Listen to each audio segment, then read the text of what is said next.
డబ్బు, అనారోగ్యం, ఉద్యోగం, వ్యాపారం, అప్పులతో బాధపడుతున్నారా? మీకోసమే లాంచ్ యువర్ ఫ్యూచర్ ప్రోగ్రామ్. నమస్తే, వెల్కమ్ టు సుమన్ టీవీ. ప్రస్తుతం మనతో పాటు ఉన్నారు psychologist, life coach, human behaviour sciences expert doctor Madhurima Reddy garu. మేడంతో మాట్లాడదాం. నమస్తే మ్యామ్. నమస్తే నవీన గారు. మ్యామ్, పెళ్ళికి ముందున్నటువంటి ఏదైతే ప్రేమ ఉంటుందో పెళ్ళి అయ్యాక అది కనిపించట్లేదని చాలా మంది ఒక కన్ఫ్యూజన్ అయితే ఉంది. అంటారు కదా, నువ్వు పెళ్లి ముందు నన్ను చాలా ఇష్టపడ్డావు, నన్ను అంత కేర్ తీసుకున్నావు, పెళ్ళి అయ్యాక నన్ను అంత పట్టించుకోవట్లేదు అంటూ ఉంటారు. ఎందుకు చేంజ్ అవుతుంది అంటారు ఆ లవ్ అనేది? అంటే ఫస్ట్ అండ్ ఫార్మోస్ట్ పెళ్ళికి ముందు ఒకరి పట్ల ఒకరికి చాలా ప్రేమ ఉంటుంది, చాలా ఇంపార్టెన్స్ ఉంటుంది ఒకరంటే ఒకరికి. ఎప్పుడెప్పుడు కలుద్దామా, ఎప్పుడెప్పుడు వీళ్ళకు ఎక్కడికైనా తీసుకెళ్దామా, ఇలాంటి చాలా కేరింగ్ ఉంటుంది పెళ్ళికి ముందు. మరి ఏమైనా ఫీల్ అవుతారేమో అనేసి అంత రెస్పెక్ట్ ఇస్తారు, అంత కేరింగ్ ఉంటుంది వాళ్ళకి, అంత టైం ఇస్తారు. పెళ్ళి అయిపోతూనే వాళ్ళలో తెలియకుండానే వాళ్ళకి ఒకరొకరి పైన గ్రాంటెడ్నెస్ వస్తుంది. అంటే నా భార్యనే కదా, నా భర్తనే కదా అని ఒక టైప్ ఆఫ్ కేర్లెస్నెస్ వస్తుంది. ప్లస్ దాన్ని గ్రాంటెడ్నెస్గా ఉంటుంది, అంటే గ్రాంటెడ్గా తీసుకుంటారు. అంటే కొన్నిసార్లు వాళ్ళు నా భార్యనే కదా అర్థం చేసుకుంటుందని కూడా అనుకుంటారు, నా భర్తనే కదా అర్థం చేసుకుంటారు అని. అక్కడ నుంచి వాళ్ళకి మొదలవుతుంది తర్వాత. సో అక్కడ నుంచి తర్వాత రెస్పాన్సిబిలిటీస్ కూడా పెరుగుతాయి ఇద్దరిలో. అంటే పెళ్ళైన తర్వాత బాధ్యతలు పెరగడము, ఇంట్లో బాధ్యతలు, తర్వాత ఫైనాన్షియల్ బాధ్యతలు, అంటే ఇల్లు, తర్వాత సంసారం నడపడము, తర్వాత వాళ్ళకు లోన్స్ ఏమైనా ఉంటే అవి నడపడము. అంటే ఫస్ట్ నుంచి 31st వరకు ఆ ప్లానర్ ఫైనాన్షియల్వి, ఈఎంఐస్ ఏమైనా ఉంటే అవి కట్టడం, అవన్నీ మార్నింగ్ నుంచి వాళ్ళకు ఉంటుంది కదా ప్లానింగ్, ఇవన్నీ ఉండడం, బాధ్యతలు పెరగడం.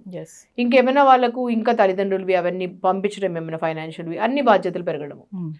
తర్వాత వర్క్లో బాధ్యతలు పెరగడము, ఆఫీస్లో వర్క్లో బాధ్యతలు ఉంటాయి. సో పెళ్ళికి ముందు ఏంటంటే ఒట్టి వీళ్ళిద్దరే ఉండేవాళ్ళు. ఆ టైం అంతా వీకెండ్ టైం వీళ్ళిద్దరితోనే మాట్లాడడము ఇదే సరిపోయింది. మేబీ ఇవన్నీ డిస్కస్ చేసిండరు. మేబీ నా గర్ల్ ఫ్రెండ్ ఏమైనా అనుకుంటుందో, పెళ్ళికి ముందు గర్ల్ ఫ్రెండ్గా ఉన్నప్పుడు ఒట్టి గర్ల్ ఫ్రెండ్ మాటలే ఉంటాయి, మూవీస్కి వెళ్ళడమా ఇవే ఉంటాయి. అంటే అప్పుడు కాన్షియస్గా ఉంటారు, ఈ టాపికే మాట్లాడదాం, వెళ్తే 2 అవర్స్లో ఇదే టాపిక్ మాట్లాడదాం, పెళ్ళికి ముందు సినిమాల గురించి మాట్లాడదాం, ఐస్ క్రీమ్ గురించి మాట్లాడదాం, కాఫీ గురించి మాట్లాడదాం, లంచ్ డిన్నర్ గురించి. అంటే ఇంప్రెస్ చేయడానికి ఉంటారు పెళ్ళికి ముందు. ఈ టైం అంతా నా బాయ్ ఫ్రెండ్ ఇంప్రెస్ చేద్దాం, నా గర్ల్ ఫ్రెండ్ ఇంప్రెస్ చేద్దాం, చిల్ అవుట్ టైం ఆ టైం. అంటే ఆ టైం అంతా రిఫ్రెషింగ్ చిల్ అవుట్ టైం అవుతుంది, రియాలిటీ రాదు చాలా. పెళ్ళి తర్వాత అండర్ వన్ రూఫ్లో వచ్చిన తర్వాత రియాలిటీ అవుతుంది, నేకెడ్ అవుతాం మనము. Will be absolutely naked with each other లాగా అయిపోతారు వాళ్ళు. సో రియాలిటీకి వస్తారు వీళ్ళిద్దరు. రియాలిటీకి వచ్చినప్పుడు ఏమవుతుందంటే ట్రూత్ బయటకు వస్తుంది రియాలిటీలో.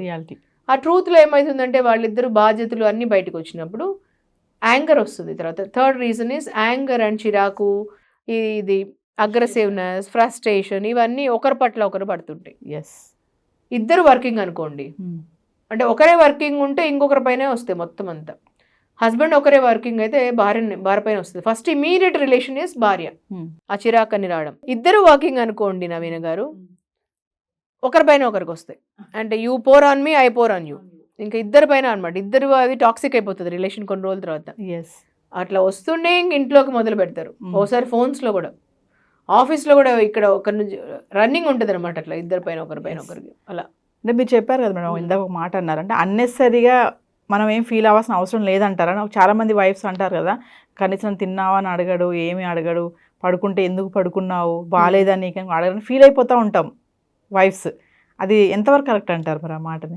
అంటే మీరే ఆలోచించండి, హస్బెండ్ వైఫ్ పెళ్ళికి ముందు మీరు అంత బాగా ఎందుకు వింటారు? చిన్న చిన్నవి, అంటే ఏదో ఒక టైంలో రోజులు 24 గంటల్లో జస్ట్ ఒక చిన్న ఒక మెసేజ్. ఇన్ని ఈమోజీస్ ఉన్నాయి కదా, ఈమోజీస్తో పాటు ఒక్క మెసేజ్ పంపించండి, భోంచేసావా అని.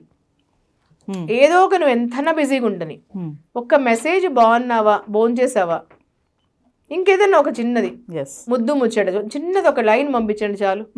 అంటే మీకు ఫుల్ డే అంతలో ఒక చిన్నది గుర్తొచ్చి అది పంపించండి చాలు, ఇంకంతే. మీ హస్బెండ్ కైనా వైఫ్ కైనా అది ఎంత రిఫ్రెషింగ్ వస్తుందంటే, మీరు ఆ రోజంతా తీసుకుపోయి సినిమాకి పిలిచిపోయో ఎక్కడో మాల్కి తీసుకుపోయో అన్ని చేసేటివి అవసరం లేదు. చిన్న ఒక లైన్ పెట్టండి చాలు. మీరు ఆ ఎమోషనల్ కనెక్ట్ ఇంపార్టెంట్. ఇద్దరికి ఎక్కడైనా ఉండండి, మీరు ఎంత దూరంలో ఉన్నా ఆ చిన్న ఒక లైన్ మేక్స్ లాట్ ఆఫ్ మాట.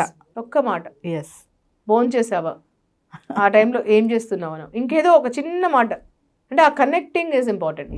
కానీ కొంతమంది భర్తలు అంటారు మేడం, ఆ టైంలో ఎంతసేపు నీ చుట్టూ తిరగాల, నేను నాకు పనులు ఉండవా అని విసుక్కుంటా కూడా ఉంటారు కదా ఇలా అడిగినప్పుడు. అది ఎంతవరకు కరెక్ట్ అంటారు? అంటే ఏం చుట్టూ తిరగాల్సిన అవసరం లేదు, ఏం చేయాల్సిన అవసరం లేదు, కానీ ఆ కనెక్టింగ్ ఈజ్ ఇంపార్టెంట్. ఎస్. ఇప్పుడు ఆ కనెక్ట్ అనేది ఉంటే ఇంకేం అవసరం ఉండదు మిగతావి. ఇంకొకటి ఏంటంటే మేడం, మనం అనుకున్న టాపిక్ పెళ్లికి ముందు ప్రేమ బాగుంది, పెళ్ళి తగ్గిపోయింది అని అంటూ ఉంటారు కదా, అంటే అలా అనుకోవాల్సిన అవసరం లేదా? నిజంగా చేంజ్ అవుతుంది? అదొక ఏమంటారంటే రూల్ అంటారు, ఇంకా అది పెళ్లికి ముందు అలా ఉంటుంది, పెళ్ళి అయ్యాక బాధ్యతలు అంటున్నారు, ఇవన్నీ అంటున్నారు కదా. సో ఇలానే ఉంటుంది రిలేషన్షిప్ అనేది, అడ్జస్ట్ అయిపోతూ వెళ్ళిపోవాలి అంటారా? అది భార్యాభర్తల చేతిలోనే ఉంటుంది. వాళ్ళు ఎలా మర్చుకోవాలనుకుంటారో, ఎలా వాళ్ళు మౌల్డ్ చేసుకోవాలనుకుంటారో అలా ఉంటుంది. భార్య గాని భర్త గాని వాళ్ళు ఎలా అనుకుంటారో, వాళ్ళు ఎలా ఉండాలి మా రిలేషన్షిప్ అనుకుంటారో అలా వాళ్ళిద్దరు కన్వర్సేషనల్ కమ్యూనికేషన్ అన్నాను కదా, ఎవ్రీడే 1 hour టైం స్పెండ్ చేసి వాళ్ళు ఎలా ఉండాలనుకుంటారు మా రిలేషన్షిప్ అలా మార్చుకోవచ్చు వాళ్ళు. అందుకే వాళ్ళిద్దరి మధ్యలో అన్నిటికంటే అమూల్యమైన రిలేషన్షిప్ ఫ్రెండ్షిప్ రిలేషన్షిప్ ఉండాలి.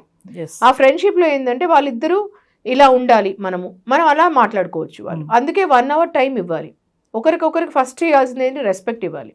ఆ రెస్పెక్ట్ లో నాకు ఇది ఇంపార్టెంట్ అది డిస్కస్ చేయాలి దాంట్లో. ఇవన్నీ స్టార్ట్ చేసుకోవాలి వాళ్ళు. ఎంతమంది వైఫ్ అండ్ హస్బెండ్ మీరు అన్నట్టుగా కూర్చొని మాట్లాడుకుంటున్నారు, స్పెండ్ ఒక కనీసం మీరు అన్నట్టుగా 2 గంటలు 3 గంటలు కాకపోయినా 1 గంట అయినా మేడం ఈ రోజుల్లో నవే డేస్ అలా ఉన్నారంటారు? అసలు అలా లేని వాళ్ళతోనే ప్రాబ్లమ్స్ వస్తున్నాయి, అలా లేని వాళ్ళకే ప్రాబ్లమ్స్ వస్తున్నాయి అందరికి. ఎప్పుడైతే అది పెళ్లికి ముందు ఎందుకు బాగుంది అని ఒకసారి ఇంట్రోస్పెక్ట్ చేసుకుంటే, వాళ్ళకి వాళ్ళు తెలుసుకుంటే ఇవి సాల్వ్ అన్నీ అయిపోతాయి. అందుకే ఆ రిపేర్ వర్క్ వాళ్ళకే వస్తుంది. రిపేర్ వర్క్ ఇప్పటికైనా కూడా మించిపోయింది లేదు. ప్రతి ఒక్కరు మన ఛానల్ చూసే ప్రతి ఒక్కరు కూడా వాళ్ళిద్దరు భార్య భర్తల మధ్యలో పెళ్లికి ముందు ఎందుకు బాగున్నారు, పెళ్లి తర్వాత ఎందుకు మనం ఇలా ఉన్నామని ఆలోచించుకోండి ఫస్ట్. దాని తర్వాత పెళ్లికి ముందు మనం ఏమేమి చేస్తున్నాం, పెళ్లి తర్వాత ఎందుకు చేయలేకపోతున్నాం, ఎందుకని మనకు టైం ఇవ్వలేకపోతున్నాం. అదే టైం 24 hours ఇప్పుడు కూడా ఉంది, మనం ఎందుకు ఇవ్వలేకపోతున్నాం అని తెలుసుకోండి. ఒక రోజులో 1 hour ఈ బెడ్లో టైం కాకుండా మిగతా టైం 1 hour కన్వర్సేషనల్ కమ్యూనికేషన్ ఇవ్వండి. ఒకరొకరిని అర్థం చేసుకోండి, ఆ గ్రాంటెడ్ తీసుకోకండి. మీ వైఫ్ మీ హస్బెండ్ మీకు ఎంతో ఇంపార్టెంట్ అయిన వాళ్ళు.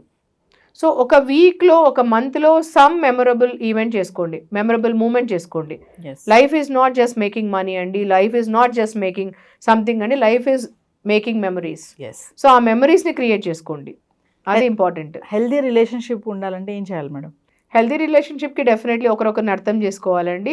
Life is all about creating memories అండి. Thank you ma'am. Thank you so much.